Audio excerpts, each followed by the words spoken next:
Hello viewers, here we are with the Home Depot 11-inch air circulator fan manufactured by Chung Yuan Electric. This is the model number TF-101S, and there's been some curiosity around this fan in regards to the bearings and the kind of motor that it has. There is a PC board on the back of the motor, which you can see here, and I didn't really think anything of that other than the fact that maybe it's just some kind of a way to mount the capacitor easier on an assembly line, or for mounting perhaps a cheaper capacitor onto the board. It's something, something like that. It's rated at 0.65 amps, which does not seem at all like an unreasonable amount of current draw for a PSD style motor in this size of a fan, this application. But viewer wrote in and suggested that perhaps this fan is powered by a direct current stepper motor, which would offer an explanation for the PC board, although my understanding of those motors is that they're more for like applications where the motor has to rotate to a certain angle or something like a robot arm or something like that. Not necessarily for a fan, but I suppose it's possible. And the other curiosity was, does it have ball bearings versus sleeve bearings? I can't fathom it has ball bearings, but I've been surprised before. So anyways, the first thing we're going to do here is remove the front guard, which to my surprise is held together by 6 standard size screws. So this should be relatively user serviceable.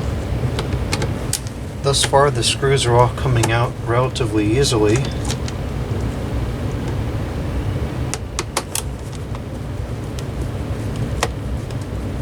And I'm not going to speed this up. I'm sure someone's going to get in the comments box saying, hey, you really got to cut out the time where you unscrew things.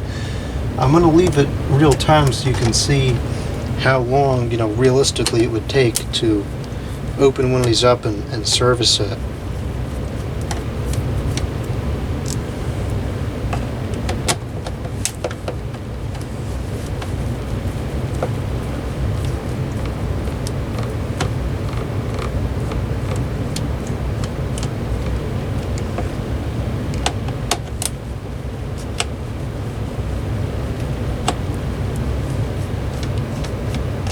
Two of the screws are still in the holes, but the guard came off very easily, and this could just be put right into the dishwasher and serviced, or cleaned rather.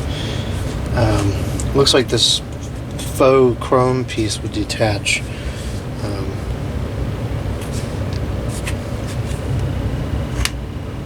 With these clips here. I'm not going to bother with that right now. Anyways, okay, so let's see if those other 2 screws are going to come out. They did. Here's a look at the screws. They're all standard size. Just a regular old Phillips head. Blurry Phillips head. Very pleasant surprise. Okay, so here we are into the fan. The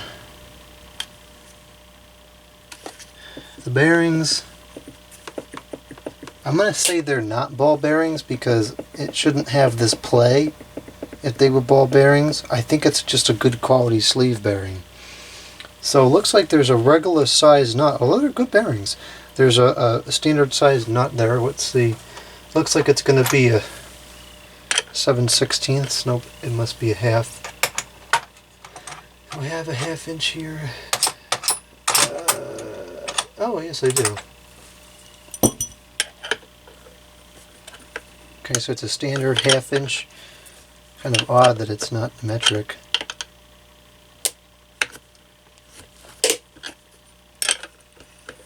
And that came off very easily.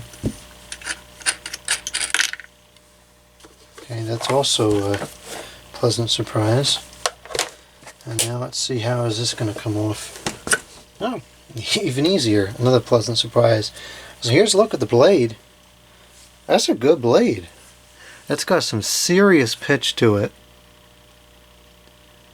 Just for comparison purposes, I'll get the measuring stick out here. It's a good size too, 4 inches. The whole thing's about maybe 2.5 inches deep. Not bad at all. Not bad. And it's sturdy plastic too. It's not super flimsy. That's really impressive. So I'll set that aside for now. Let's take a look at the motor.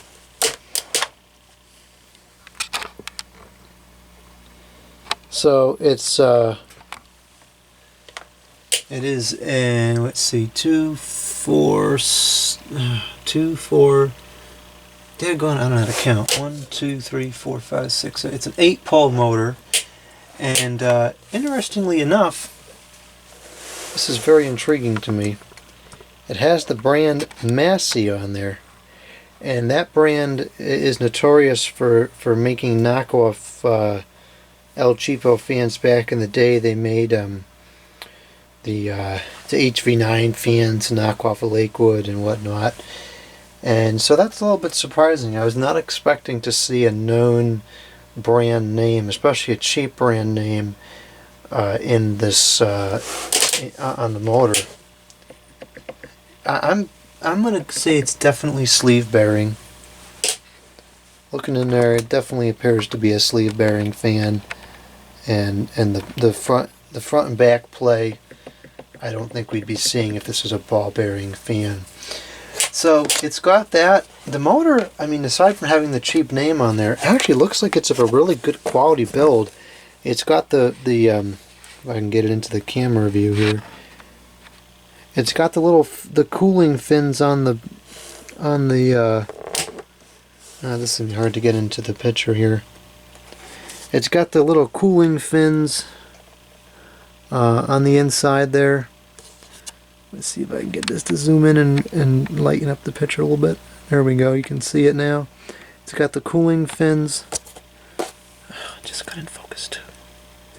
So that's usually an indicator that it's a higher quality motor. And you know, you can see right through it. So it definitely is designed to have air moving through it to keep it cool. Relatively sturdy housing too. There's lubrication in there, which is half a miracle. So let's disconnect this from the back of the housing so we get a better look at the PC board in there. And these screws too are coming right out.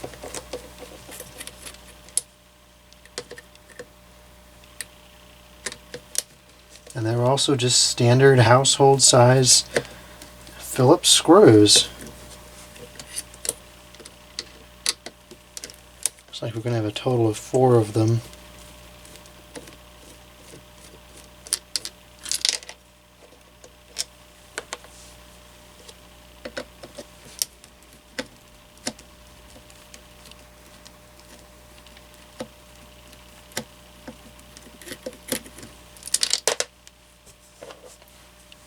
Okay, motor came free right away.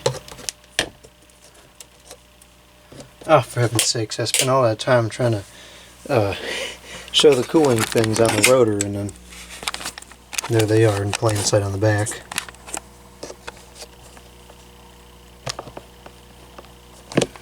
So it looks to me like this circuit board here is a connection from the windings to the lead wires, which is fine. There's really nothing on there to fail. It's just hard traces.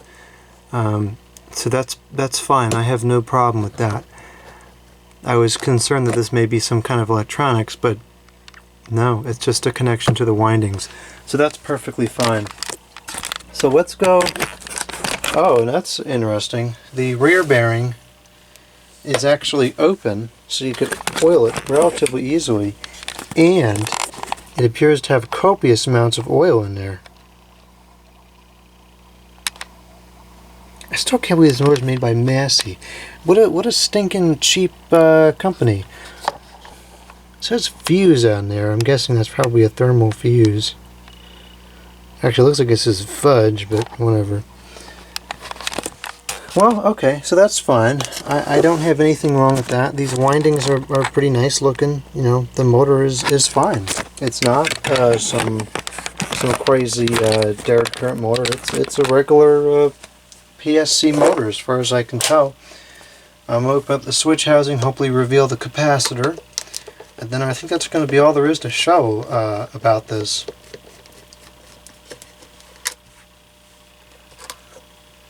There's the capacitor.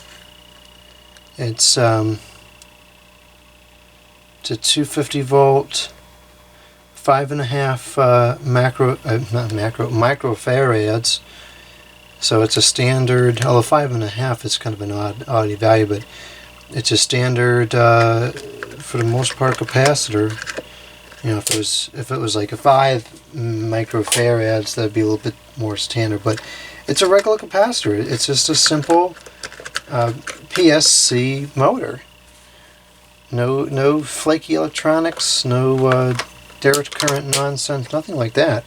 It's just a regular alternating current permanent split capacitor motor, which is really what I was hoping it was, because those are pretty reliable.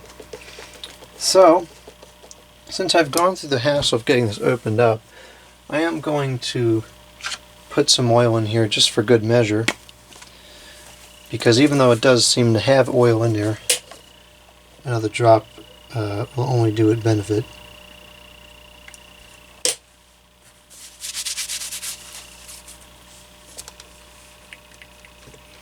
Yeah, I'm honestly impressed by the quality of this motor. And it's not small by any means. It's really good size motor too for an 11-inch blade. This is bigger, it definitely the same size, if not bigger, than what you get in all the 20-inch box fans today. Alright, so that's that. It's been oiled. I don't know if it's going to make any difference or not, but that's that. Very easy to service. Wipe off the excess. And I'll screw the motor back on.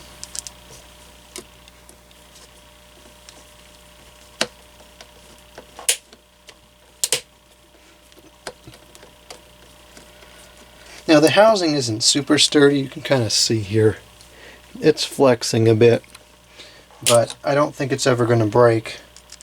And there's no reason during any normal use case that you would put enough pressure on this thing to have it flex like that. So for the quality of the motor and the blade, I think I can let that slide. I'd much rather have a quality motor and a slightly flimsy housing than a junky motor and a sturdy housing. But you can't ask for everything anymore, that's just too much. Whoa. Screw freak show.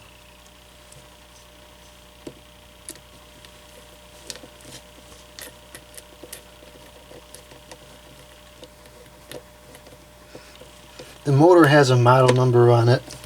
It is, or I guess it's a model number, TF-101S, 120 volts, 60 hertz. Okay, so that's back on. I'm going to put the blade back on now. And went on very easily.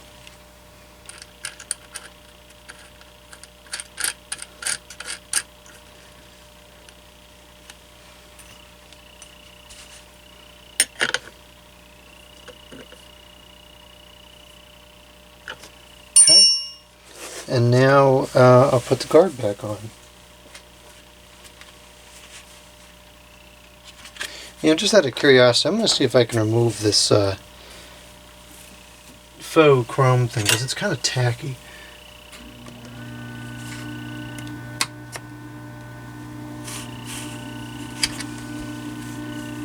It does appear like it's designed to come off. Of course, I don't know what what is it going to look like underneath.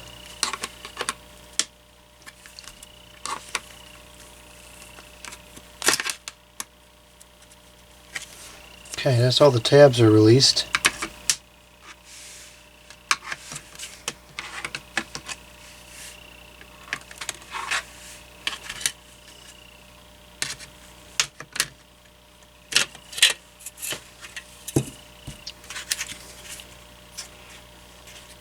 You know, I think I'm going to leave it like that, and I'll just put this back in the box, because to me that looks a little bit less obnoxious.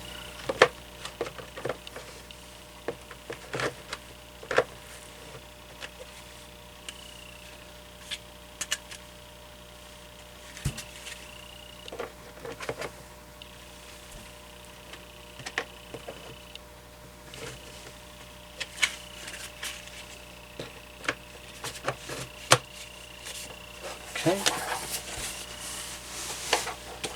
So now we'll screw all these screws back in.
Okay, I'll power it up just to make sure it still works.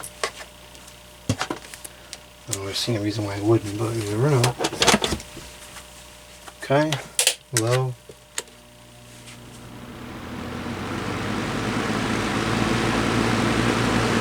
Medium. High.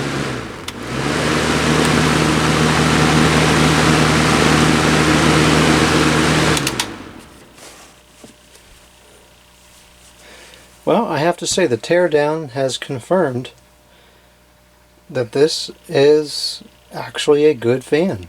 This is a good quality, well-made fan, which is really hard to come across in 2019. But this is definitely one of those. These are worth buying.